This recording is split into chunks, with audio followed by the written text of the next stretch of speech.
Perkenalkan, nama saya Calvin Ferdinand dari kelas 10 RPL 2. Pada hari ini saya akan menerangkan materi tentang listrik statis.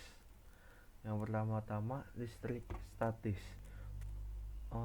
Kita akan mengulas dulu listrik statis, yang dimana dalam hal ini meliputi proses medan, hukum Coulomb, Gauss, dan contoh-contohnya. Yang pertama, muatan listrik dulu kita akan bahas. Jika sebuah benda mengalami kekurangan atau kelebihan elektron, maka benda tersebut dapat dikatakan bermuatan listrik. Dalam muatan listrik tersebut ada dua jenis, yaitu muatan positif dan muatan negatif. Jika suatu benda kekurangan elektron, maka benda tersebut bermuatan positif. Sebaliknya lagi, jika benda tersebut kelebihan elektron, maka benda tersebut bermuatan negatif. Benda yang mempunyai jumlah muatan negatif sama dengan jumlah muatan positifnya disebut dengan benda netral. Jika dua benda bermuatan listrik didekatkan, maka akan terjadi dua interaksi sebagai berikut. Yang pertama, muatan listrik yang sejenis, maka benda akan saling tolak-menolak. Yang kedua, sebaliknya lagi, kalau muatan listrik yang tidak sejenis, maka benda akan saling tarik-menarik.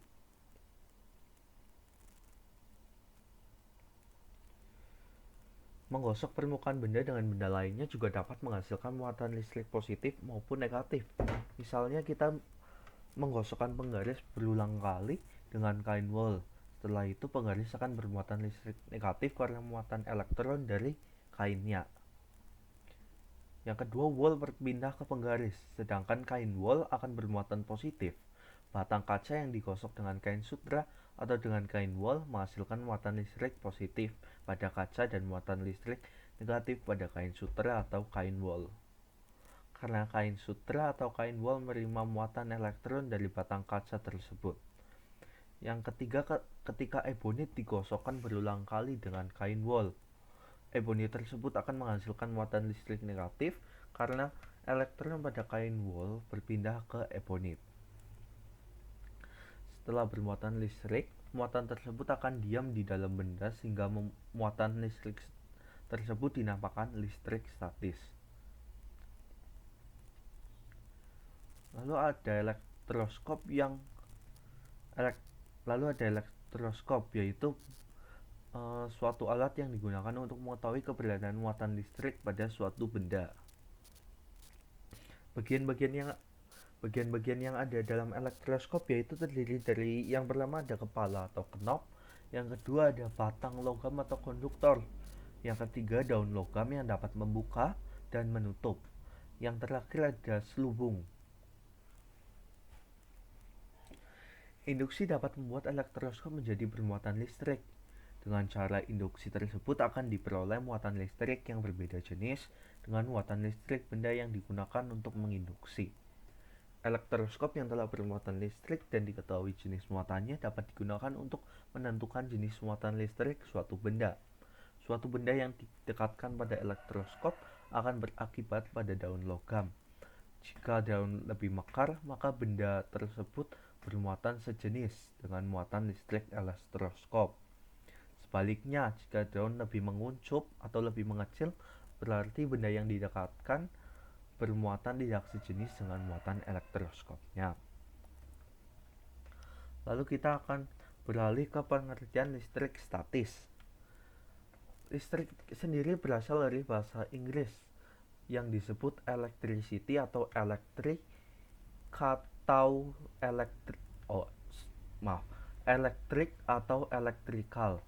Listrik adalah suatu kondisi dari partikel subatomik tertentu seperti elektron dan proton yang mengalir melalui penghantar dalam sebuah rangkaian yang menyebabkan penarikan dan penolakan gaya. Suatu interaksi dari benda-benda yang bermuatan listrik merupakan fenomena fisika yang dinamakan listrik statis. Pada listrik statis akan dibahas mengenai muatan listrik yang berada dalam keadaan diam atau statis. Gejala listrik statis pertama kali ditemukan oleh orang Yunani, yaitu ketika mereka mengamati peristiwa batu yang dapat menarik benda kecil dan ringan. Jika penggaris didekatkan pada potongan kertas kecil-kecil, maka potongan kertas tersebut akan tertarik oleh sisir plastik. jarak kelistrikan seperti ini disebut dengan listrik statis. Lalu untuk proses terjadinya listrik statis sendiri, listrik statis dapat terjadi baik pada isolator maupun konduktor. Peristiwa listrik statis terjadi setelah adanya materi yang menjadi bermuatan karena proses gosokan atau gesekan. Gesekan atau gosokan antara dua materi ini akan membuat elektron dari atom materi yang satu berpindah ke atom materi yang lain, sehingga kedua materi menjadi bermuatan. Materi akan menjadi bermuatan positif jika melepaskan elektronnya. Sebaliknya, jika materi tidak melepaskan elektronnya, maka materi tersebut akan bermuatan negatif. Jadi, perpindahan elektron pada peristiwa listrik statis terjadi karena adanya proses gesekan pada benda tersebut. Lalu kita akan beralih ke hukum Coulomb. Pada waktu cuaca mendung atau hujan sering terjadi petir ya. Bagaimana petir itu terjadi? Petir merupakan loncatan muatan arus listrik akibat perbedaan potensial yang sangat besar dari awan ke bumi yang disertai energi yang sangat besar. Muatan listrik di awan merupakan muatan listrik statis. Lalu bagaimana muatan itu terbentuk? Nah, pada tahun 1785, seorang ahli fisika Perancis bernama Charles Augustin de Coulomb melakukan penelitian mengenai gaya yang ditimbulkan oleh dua benda yang bermuatan listrik. Berdasarkan penelitian yang dilakukan, disimpulkan bahwa besarnya gaya tarik-menarik atau tolak-menolak antara dua benda bermuatan listrik atau yang disebut gaya Coulomb berbanding lurus dengan muatan masing-masing benda dan berbanding terbalik dengan kuadrat jarak antara kedua benda tersebut. Jika dua benda di ruang vakum atau hampa bermuatan Q1 dan Q2 dan memiliki jarak antara keduanya R, maka secara sistematis akan mendapatkan rumus F atau gaya tarik-menarik atau tolak-menolak Newton sama dengan K konstanta dikali Q1 kali Q2 per R kuadrat. Nah, lalu lanjut lagi ke medan listrik. Medan listrik merupakan daerah atau ruang di sekitaran listrik yang masih dipengaruhi oleh gaya Coulomb. Medan listrik digambarkan dengan garis gaya listrik yang arahnya keluar menjauhi untuk muatan positif dan masuk mendekati untuk muatan negatif. Jadi besarnya gaya listrik dapat juga ditulis jika suatu titik daerah atau ruang dipengaruhi oleh beberapa medan listrik, maka kuat medan listrik di daerah titik tersebut adalah jumlah dari kekuatan medan listrik yang dihasilkan oleh tiap muatan sumber pada titik tersebut.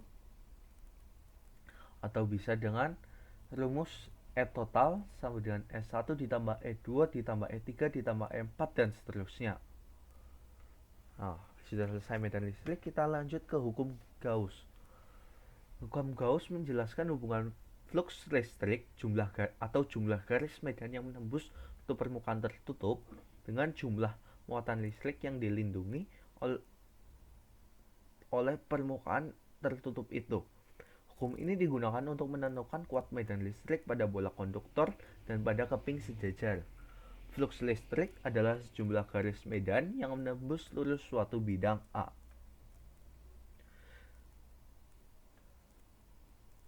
Berdasarkan konsep flux listrik, Gauss mengemukakan hukumnya sebagai berikut. Jumlah garis gaya dari suatu medan listrik yang menembus suatu permukaan tertutup sebanding dengan jumlah muatan listrik yang dilingkupi oleh permukaan tertutup itu. Nah, yang terakhir ada contoh dari listrik statis. Sebenarnya kita sering menjumpai listrik statis di dalam kehidupan kita sehari-hari, tapi mungkin saja kita tidak menyadarinya. Yang pertama, contohnya sering banyak di gedung-gedung tinggi atau rumah-rumah tinggi, yaitu penangkal petir. Sebelum terdengar petir, tentu kita lihat kilap yang merupakan cahaya yang timbul karena gerak elektron yang bergesekan dengan udara. Akibatnya, udara yang dilalui kilat terbelah dan memuai dengan cepat sehingga dapat menghasilkan suara yang menggelegar yang disebut petir. Cara kerja penangkal petir yang Cara kerja penangkal petir sebagai contoh dari listrik statis adalah sebagai berikut. Jika di sekitar penangkal petir terdapat awan bermuatan negatif, maka batang logam penangkal petir mengalami induksi sehingga bermuatan positif. Muatan hasil induksi berlawanan dengan muatan benda yang menginduksi. Jika petir menyambar batang logam, muatan negatif petir berpindah ke batang logam dan diteruskan ke bumi melalui kabel penangkal petir. Bersamaan itu, muatan positif logam meloncat ke awan petir sehingga menjadi netral. Yang kedua ada cat semprot. Agar mobil dapat dicat dengan rata, maka badan mobil diberi muatan listrik yang berbeda dengan muatan listrik pada cat. Dengan demikian, cat dapat menempel kuat dan merata pada mobil. Yang ketiga ada alat pengumpal asap. Untuk menanggulangi polusi udara dari cerobong asap pabrik, seorang ahli kimia Amerika yang bernama Frederick Gardner Cottrell membuat alat pengumpal asap yang dari dua logam yang memiliki muatan yang berlawanan, sehingga partikel asap terinduksi dan terjadi gaya tarik-menarik antar partikel sehingga massa partikel bertambah besar dan membentuk gumpalan hitam yang mudah dibersihkan. Ya, mungkin segitu saja penjelasan tentang materi listrik statis, medan, hukum Coulomb, Gauss, dan contoh listrik statis tersebut. Terima kasih sudah menyaksikan. Sampai jumpa.